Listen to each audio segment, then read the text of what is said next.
Hello. Welcome to this week's installment of Stat Plus Conversations, a weekly video chat series exclusively for Stat Plus subscribers. Thanks for joining us. I'm Nicholas St. Fleur, a general assignment reporter and associate editorial director of events here at Stat.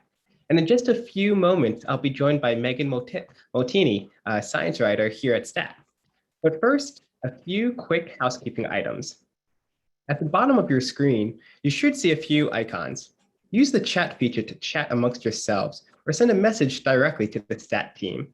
Please note that we will not be taking questions directly from the chat. If you do have a question, and we hope you do, please use the Q&A feature to type it and we will try to answer it live. You'll also be able to see the questions that other attendees have asked and upvote the questions you'd most like to have answered. We'll be taking your questions throughout our conversation, so start asking them now. No need to hold off until the end of the chat. Before we get started, you may have noticed that Stat Plus conversations are being sponsored by AARP for the month of June. With that, I'd like to first welcome Bob Stephan, VP of Health and Caregiving at AARP, for a brief introduction. Thank you, Nick.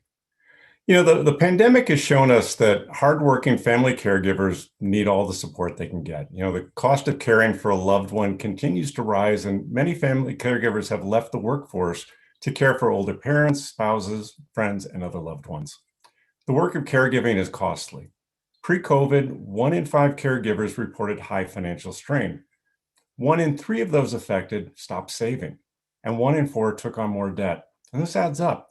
The time of family caregivers spend in this role is typically 4.5 years. That's why AARP is fighting for the more than 48 million family caregivers who show up every day to provide unpaid care. And we're proud to endorse the Credit for Caring Act, a bipartisan proposal that would provide welcome relief for some of these dedicated individuals who often must dip into their own pockets. This legislation, which would provide a non-refundable tax credit of up to $5,000 for eligible working family caregivers, is just the latest in an array of initiatives advocated for by AARP to support family caregivers and ensure that their concerns are on the radar of policymakers. We're also beginning a long overdue conversation on another area that the pandemic exposed as terribly inadequate: the future of our long-term care system. The tragedy in nursing homes over the past year has caused many families to make difficult decisions about trusting their loved one's care to a nursing home or potentially taking on more responsibility to provide care at home. Both options can be expensive, scary, and exhausting. Families in search of long-term care find themselves in a world that is fragmented, confusing, costly, underregulated, and lacking in transparency. Too often, individuals and their loved ones must desperately cobble together a patchwork of ways to get the services they need. AARP envisions a country in which family caregivers get the support they need to help their loved ones age with the greatest possible independence and dignity. Better choices for affordable in-home care and more support for working family caregivers are among the requirements to achieve this vision. We've been happy to support this month's Stat Plus Conversations. Today is the last of these. And we're looking forward to the support of many of you as we push for more and better for family caregivers, because when it comes to family caregiving, we're all stakeholders. So with that, I'd like to turn it back to Stat and Nick for this important conversation. Great, thank you, Bob. And now I'd like to introduce our featured speaker for today. Please welcome my colleague, Megan Motini, science writer here at Stat. Nick, thanks for having me. Yeah, it's great to have you on board. So some big news in the world of CRISPR this past weekend. Let's start a little bit with, what exactly happened and why is it big news and what is the disease at play here? Yeah, so the study we're going to be talking about is a phase 1 dose escalation study from Intellia for their first in vivo genome editing candidate. It's called NTLA 2001. And we're getting kind of interim data from the first 6 patients from the first 2 dose groups. And these patients have a disease called transthyretin amyloidosis. It's also called ATTR. it's characterized by progressive accumulation of a misfolded protein called transthyretin, TTR. This protein is made in the liver, but in patients that have this disease, the protein that's produced is unstable and it tends to misfold, and then it accumulates in these deposits in additional tissues. And there's a couple different flavors of the disease, but it's predominantly in the nerves and the heart. And it's often caused by, it can be acquired. You can acquire mutations that throughout your lifespan that lead to this, and that's the more common way that the disease manifests. But there's also, for about 50,000 people worldwide, they inherit one of 100 different mutations in the TTR gene that leads to this misfolding. And for these patients in particular, they had the form of the disease that manifests in a neuropathy. So the protein is going out to their nerves and it's depositing there. And so the kinds of symptoms they would be experiencing, are numbness, burning, tingling. And it is a progressive disease. So for those kinds of patients, they are looking without treatment of, somewhere between 2 and 10 years between outset of the disease and kind of expected lifespan. So that's kind of the background on the disease.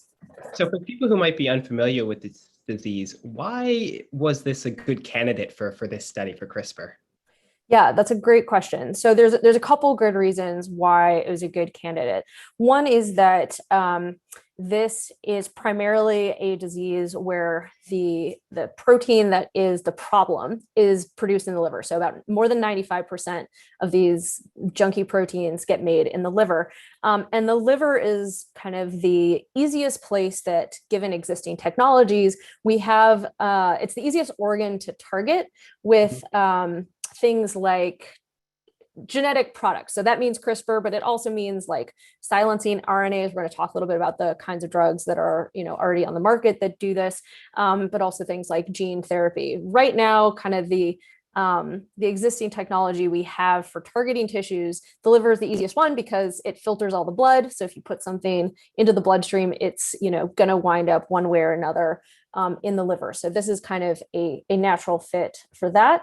The other thing that makes it a really good candidate is that so this candidate is a CRISPR-Cas9. So it's we kind of think of it as CRISPR classic. It is, the thing that it is best at is making a double-stranded break in the DNA.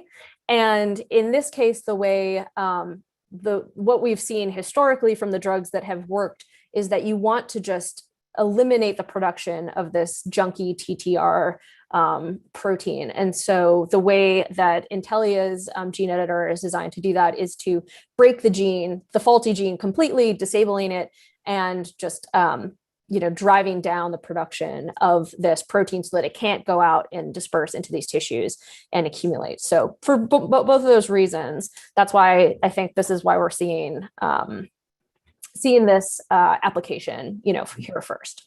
Mm-hmm. So let's kind of provide, I guess, some context or talk about this finding in its broader place in CRISPR. I mean, in your story that came out recently, you have what I like it to say is like such a beautiful quote here from Fiordi Unov over at the University of California, over at Berkeley, saying, we've been yearning for space flight. And while we've had our first spacewalk and our first moon landing, now it feels like we're going to Mars. The fact that Intellia solved the CRISPR-specific challenges of what it takes to inject a human being with a lipid nanoparticle carrying an mRNA encoding Cas9 is in of itself a landmark. I mean, I just think for saying how big a deal this is, that's fantastic. So help us better understand, your source over here compares it to kind of as if we're going to Mars. Why is this such a big deal? Yeah, so there's kind of a lot to unpack from that quote, but let's kind of take it one step at a time. So in albeit, short, fast, furious history of CRISPR in the clinic, what we've seen so far, we've seen kind of a couple different demonstrations, applications of the technology. So we've seen what's called ex vivo editing. This has been done by a couple of companies that are looking to treat cancers, as well as some inherited blood disorders. And because of the way those disease pathologies work, you can actually take out the cells from the patient's body. So whether that be T cells or whether that be the stem cells that are going to give rise to blood, all the different kinds of blood cells, you can actually extract those from the patient, go into the lab, inject your editor, kind of use some electricity to zap the CRISPR molecule itself into those cells, measure how well it makes the edits, and then infuse millions of those cells back into the patients. And so I think that's kind of our like maybe our spacewalk analogy. That's kind of, it's the most controlled setting.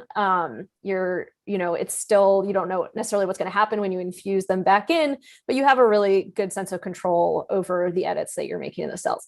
Then we have a company, Editas Medicine, that was the first in vivo genome editing trial, and they were using it for an inherited blindness. So they actually injected directly into the cells that needed editing in the eye, because the eye is on the surface of the body. It could be reached with a needle. And so again, you kind of have a little bit more control around where these cells are actually going and the edits that they're making. So I think probably that would be kind of our moon, our moon landing. And what we're talking about here is sending a genetic instruction book for a bacterial protein that has no place in the human body. And if you were to inject that instruction naked, like as a naked piece of mRNA into the body, within moments, the immune system, the T cells, like your just the kind of barriers that your body has against foreign objects is going to pick that up and at the very least degrade it, because it's just naked mRNA, but may also pick up on the fact that it, if you were to inject just the protein itself, that would for sure cause some sort of immune response. So what you have to do is package that instruction booklet in a way that it can survive the onslaught of the immune system. Not only that, but then it has to travel through the bloodstream, and of all the places it could go, it has to wind up in the liver. And then you have to convince some cells in the liver to actually pull it inside through their membrane.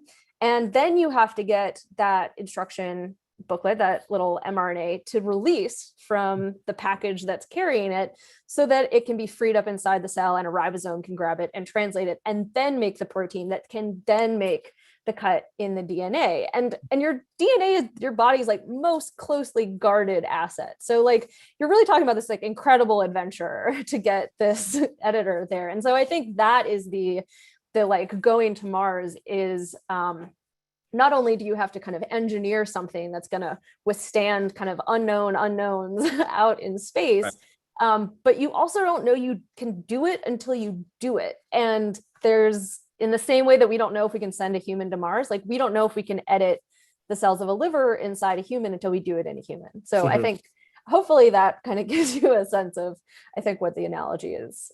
It certainly does. And I mean, I'm curious to hear what your thoughts are when it comes to kind of the understandings for the patients or for the general public. I mean, as you said, walking on moon was a bit like, when they would inject it into the eye. If I'm looking at, CRISPR and I'm thinking injected in the eye, I mean, first of all, that just sounds a bit like, I don't know if I want to do that. But in this step, it's just intravenously given to a person. So tell me a bit about why that is so, what that means to like an average patient in terms of knowing that this technology can be delivered that way.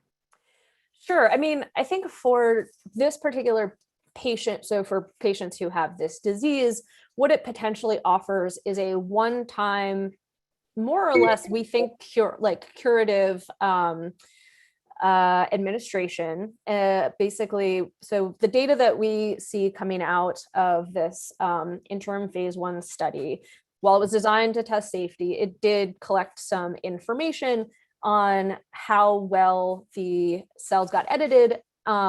They did not measure directly like which cells got edited that would require a liver biopsy. So what they were looking at was a proxy measure of how much reduction in the TTR protein were they seeing.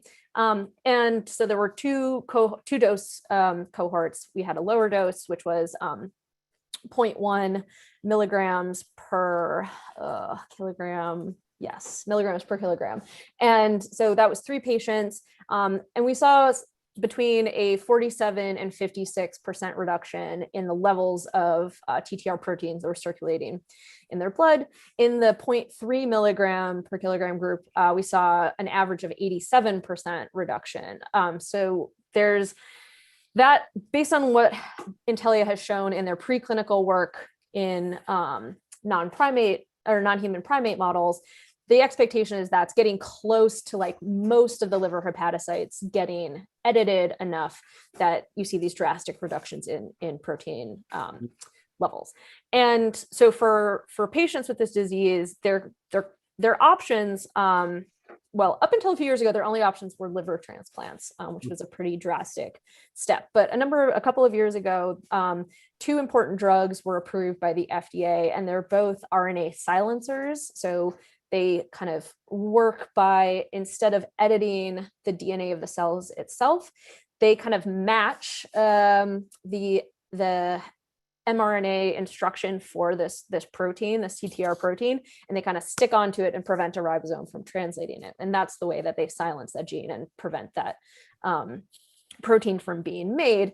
And in the studies of those drugs that led to their approval, they saw reductions around this kind of 75 to 80% range. So we know that has been really beneficial for patients. It stops the progression of the disease, and in some cases actually restores some nerves start to regrow, heart muscles start to, show some signs of regeneration.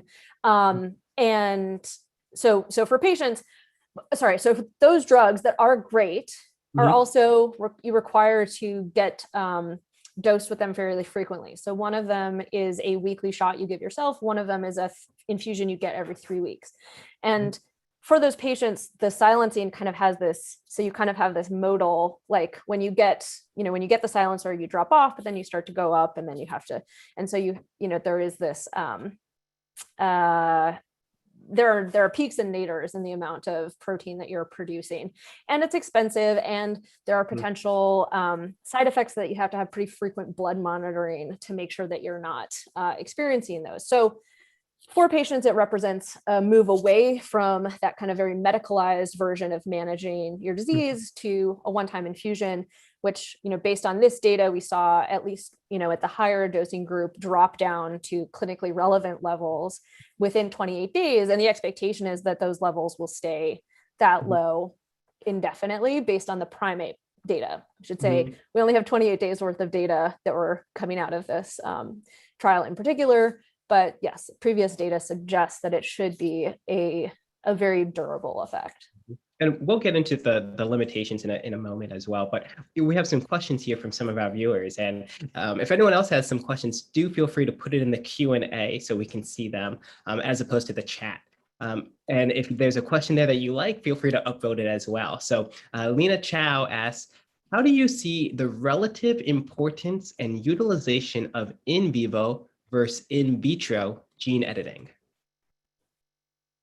Well, I'm gonna just, I think she means in vivo versus ex vivo. So I'm gonna answer that question because I'm not actually sure what in vitro gene editing would be. So this is a really good question, and this has been something that the field has been having to think about a lot. The kinds of diseases that you can tackle with ex vivo editing, so taking cells out of the body, editing, putting them back in, there aren't that many of them.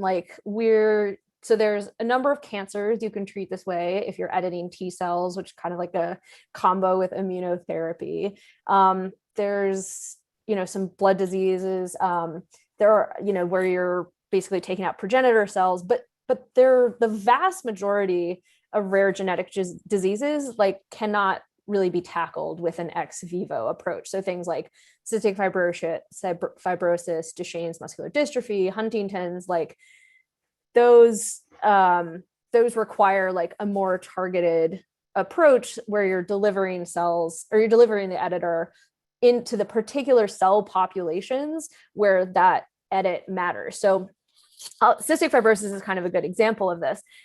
Within the last couple of years, there's been some work in single cell sequencing that has discovered kind of that it's not all cells of the lung that if you have this genetic mutation that causes, the pathologies of cystic fibrosis, it's not all the cells of the lung that express that mutation that are the problem. It's like a very, very small, weird subset of this. I forget exactly what it's called. They actually had to name the cell, like it had never been discovered before. And it's that cell population where that gene is broken that basically like cascades the whole disease pathology. So the challenge in that disease is how do you edit those cells? Because you could edit a bunch of other cells, but it only matters if you hit those.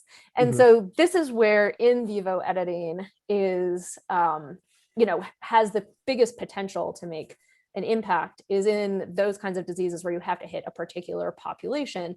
And so the challenge then is we have good editors, that, can attack that, can be targeted to that, to that mutation, make the needed change.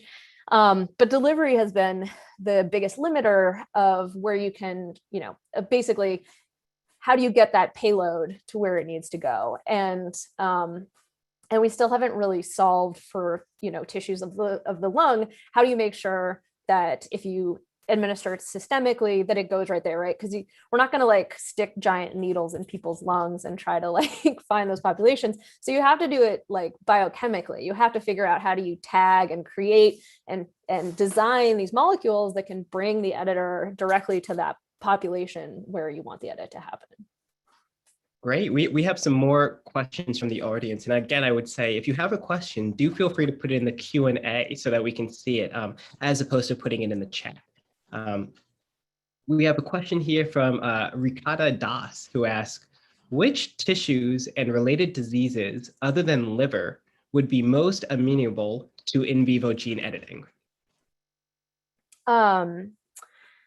That is a good question. So I think, kind of just talked about one of them. And I will say again that like there are a lot of diseases that are well characterized where the mutation is well understood. The cell population in which that mutation is important are well understood. Thinking of things like Huntington's here. But the brain is like a very hard place to deliver things. In addition to everything else, you have the blood-brain barrier that you also have to work around. And so, I think the question of, is it amenable, in many ways comes down again to the delivery question. And these lipid nanoparticles that have been developed. So one of the companies that developed one of these silencing drugs for ATTR, Alnylam, was one of the pioneers of this lipid nanoparticle technology, which I think Intellia has been able to piggyback on, here. We've also seen lipid nanoparticles used in mRNA vaccines. If you've had a Moderna or Pfizer shot, you've had lipid nanoparticles in your body.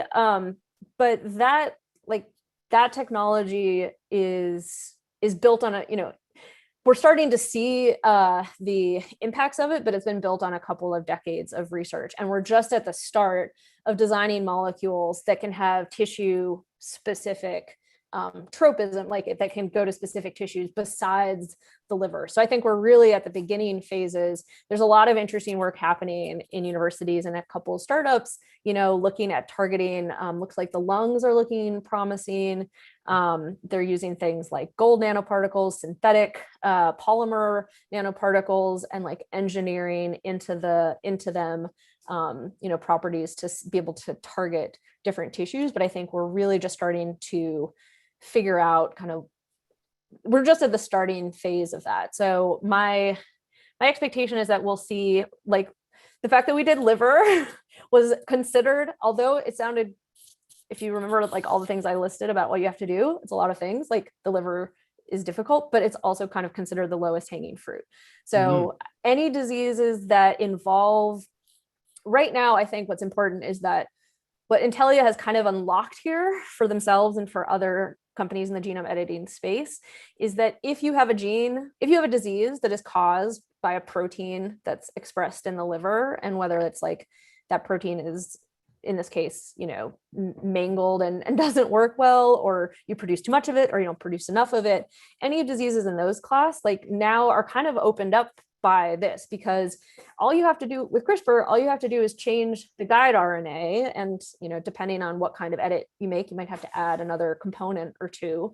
But once you do that, we now know that the instruction booklet for that molecule can be encapsulated in this lipid nanoparticle protein that then can get it into liver hepatocytes. So I think it kind of in the immediate future opens up any diseases that are caused by protein pathologies in the liver. And then the other tissues, I think we're going to have to see.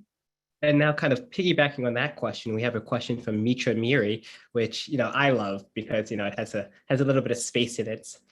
Mitra asks, if this is analogous to going to Mars, then what advancement in the field would be the next big jump, in your opinion? Yeah, that's a good question. I mean, I think, I think if we were able to see it done in another organ, an organ that's harder to get to, because one way I've been thinking about it is like some ways in which the Mars analogy is slightly imperfect. Sorry, Fyodor, is that we expect that like humans would be running like a ship and they could like make adjustments and steer it, but like in the case of in vivo editing, you're kind of it's almost like an autonomous vehicle. Like you can't really steer it. There's no remote steering. Like once you put it into the body, you just like you hope that it has all the instructions it needs to like get to where it needs to go. And so I think the liver is the easiest destination to program right now. And so for me, I think kind of the next phase is like, if you imagine that the liver is Mars, the next phase is like, okay, how do you go beyond the solar system? Like, how do you get, a ship into the brain? Like that would be wild. So I don't think the brain will be next. I think like the lung is more likely, but the brain would be really cool. That's really fantastic. I'm curious to see where that goes. And that brings up a question that I had, just being, with us doing this in the liver right now, according to your opinion, do you've been reporting on CRISPR for a while here. Is this really fast progress for CRISPR? Or did you predict you would see this happening, so soon? Or do you think this is kind of more or less like right on track to where you would expect the technology to be? Well, it's a good question. I try not to make predictions because I feel like there's only downsides to doing that. But so I think two important things here. One is that CRISPR, and one of the reasons CRISPR's been able to move so fast, the field of CRISPR genome editing clinically, is because it's really piggybacking on decades of work in the gene therapy space. And so whatever success stories kind of came out of that, I think the CRISPR field has been able to, as we all know, like there was a huge setback to that field with the death of a patient, Jesse Elsinger, with this just, completely unforeseen, adverse event that really set things back. And so I think we should celebrate these results and the fact that they, yes, have come, less than a decade after the landmark CRISPR paper by Doudna and Charpentier. But I think for a lot of people who were watching this result, like there was a real fear that this could, that like all it would take would be one very bad adverse event to have a similarly cooling effect on the CRISPR genome editing field. And so, I think people I spoke to for this story were, overjoyed at the results. And preliminary as they are, I think we'll have to see like long term, we're going to want to, these patients are going to be monitored for a number of years, and we're going to want to continue to look at that safety profile. But there could have been acute toxicity in the liver. They could, something could have gone wrong, and the immune system could have been triggered, and you could have, had a really bad adverse event that would have like really, as I said, like cooled the field. So I think, and there's no way to predict that, because you don't know until you do it. So I do, I'm encouraged. And like I said, I think they've been able to build on a lot of work that has come before them, including, like in this case, the Alnylam LNP technology. But it is very exciting. And I would expect that this will signal to regulators. These trials were done in the UK and Australia. So I would suggest, my guess would be able to also signal the regulators here in the US that this has been, at least de-risked in some way, and that there will be, they will, look more favorably upon what I imagine will be a rush of, more applications for more clinical trials to look at this. Someone has to be first. Everyone would rather go second or third. And so I think a lot of people are psyched that Intellia went first here and then it went so well. We have a question here from a viewer, Craig E. Thomas, Jean Thomas, or Jean Thomas, asking, you described the cyclical target knockdown that occurs with ASOs or ASOs and siRNA.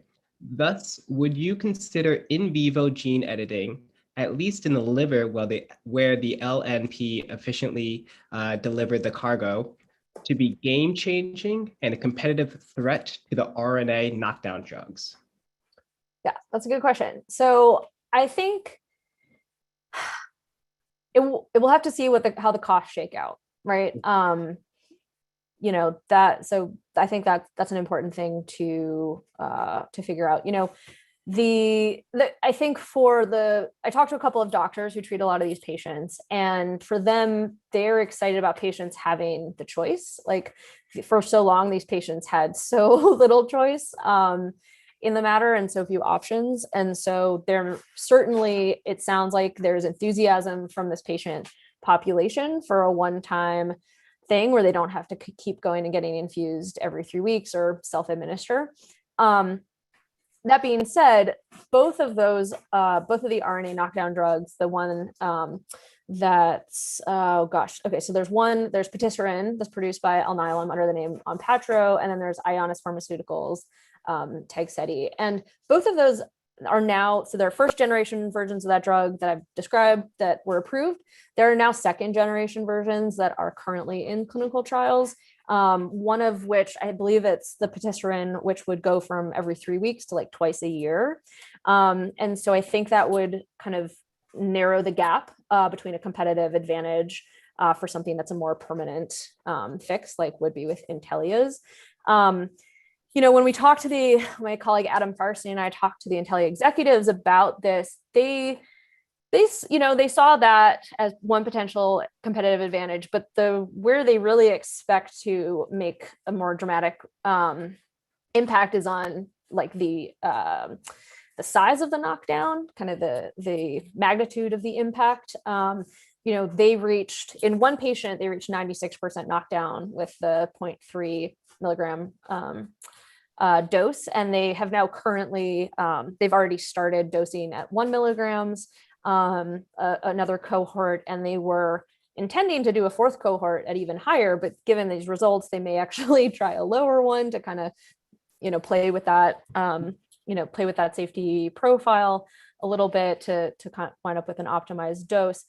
The one thing I will say about this is that, the Intellia executives were talking about, if you could achieve, like, basically the higher knockdown you could achieve, the better result for patients. And this is actually kind of some contested science at this point. So the data that came out of the two big studies for the Alnylam and Ionis's drugs, these RNA knockdown drugs, there was one analysis that suggested that there was like a dose, or that there was a response between the level of a correlation between the level of knockdown and the clinical outcomes. But it turned out that the company that did that analysis was looking across the control and dose cohorts. If you just looked at the dose cohorts, that correlation disappeared. And then the other company that when they did analysis, they did it that way. And so doctors who, prescribe these drugs, who've been involved with these trials, they told me that they don't know if there's a difference between a 96% knockdown and a 75% knockdown, and it may be patient specific, depending on their particular mutation. There's kind of a sense that there's like a threshold, and they think it's around 50%, where like if you clear that for most patients, you've kind of hit most of that that benefit. So I think that's some science that is still in progress, and I'm not sure yet if that will actually be a competitive advantage, but I'm guessing that we're going to have more data in the future that will kind of inform that. Yeah, thank you for that, Megan. People here are really interested and asking a lot of really good questions here. If you have any questions, do feel free to put in the Q&A, and do upvote the ones that you want Megan to answer. We have one here from Kara Hunt, who asks, some clinicians argue that gene therapy trials are overly conservative in their exclusion criteria, namely in their exclusion of people based on antibody assays. How skeptical should we be of antibody thresholds? Can I pass? I have no idea. Not a problem. I'm guessing. Okay, so okay. Maybe you can tell me if I'm wrong. I'm guessing it has to do with antibodies to the delivery vehicle. So if we're talking about gene therapy, most gene therapies are delivered via AAV vectors. And okay. Okay, I see what you're saying. So I guess I don't feel informed enough to comment just generally for gene therapy trials. What I will say, what's kind of cool about this approach with the lipid nanoparticle approach, because it's not a viral vector. So kind of what I just think is, I think it's just cool, like the elegance of this design is that at no point during this process is the kind of naked CRISPR molecule like in the bloodstream, like in the area where antibodies or memory immune cells could even feasibly like get to it. It doesn't get made until it's inside a liver hepatocyte. And so you kind of have this built-in, protection against creating an immune response, actual risk of antibody levels. I'm sorry, I can't answer that question specifically, but I know that at least where lipid nanoparticles are concerned, go to think about it. Yeah. we have a question here from Pamela Cohen asking, in this example, CRISPR silenced the deficient gene. Will CRISPR also be able to correct an abnormal gene or a brain tumor? So yes. So if we think of CRISPR as a broad category of molecules, so like these nucleases that can alter DNA, there's what I like to call like the kind of original CRISPR-Cas, which is CRISPR-Cas9, which was used in this experiment. And so its main function is to cut DNA, make this double-stranded break, and then it relies on the cellular machinery to put it back together. And because the goal was to break this gene, there are a couple different ways the cells can repair DNA, and some of them are messier than others. And so this kind of relied on the messier pathway, which happens more often in cells like this that aren't actively dividing. So this is kind of to Nick's earlier question, like a very good use case. There are other forms of CRISPR that don't make double-stranded breaks. So there's base editors where they just kind of unzip the DNA a little bit and flip one of the letters. So there's a vast number of genetic diseases that can be corrected with just a single base letter change. So there's work that's being done at Beam Therapeutics and other companies to start moving this to clinical trials. There's also prime editors, which can kind of actually write in kind of multiple letters. But in terms of can you actually like insert a good version of the gene, which is kind of like conceptually how gene therapy works.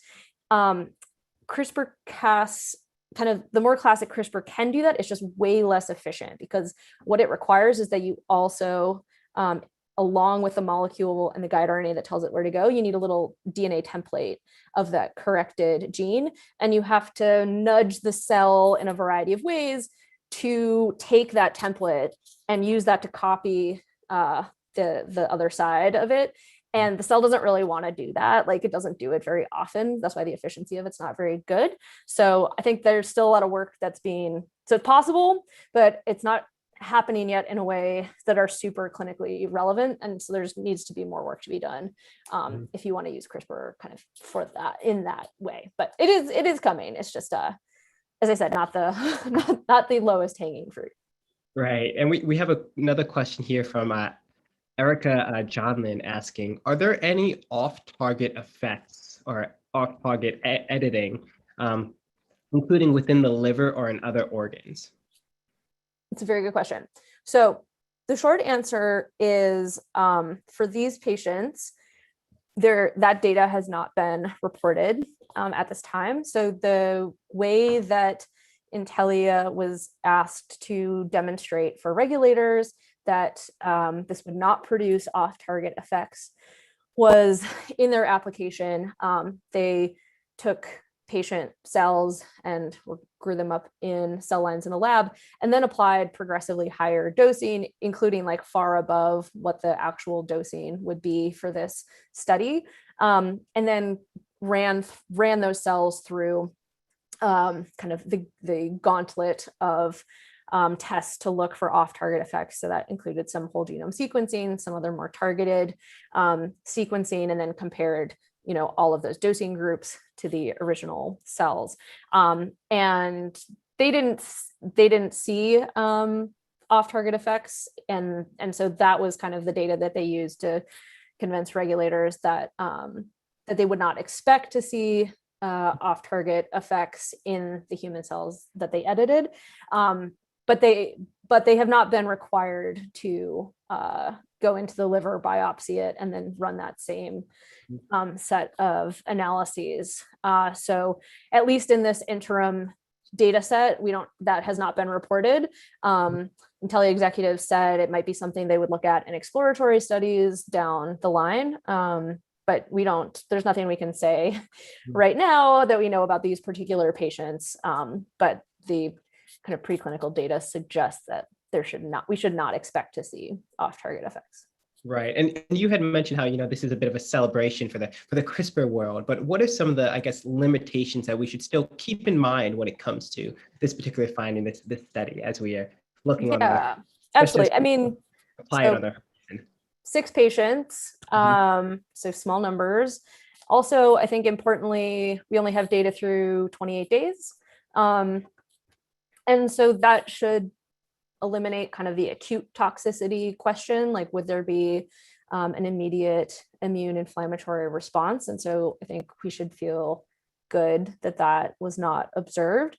But obviously the concern with genome editing is, to your point about off-target effects, the longer term concerns are if you have changes made to not the TTR gene that impacts, could like be an oncogenic pathway, will we see cancers arise in the future? And there have been a few instances in the gene therapy space, kind of thinking about Bluebird here, where those didn't show up for a couple of years. And so I think we should absolutely bear in mind that these patients will require long-term follow-up, multiple years.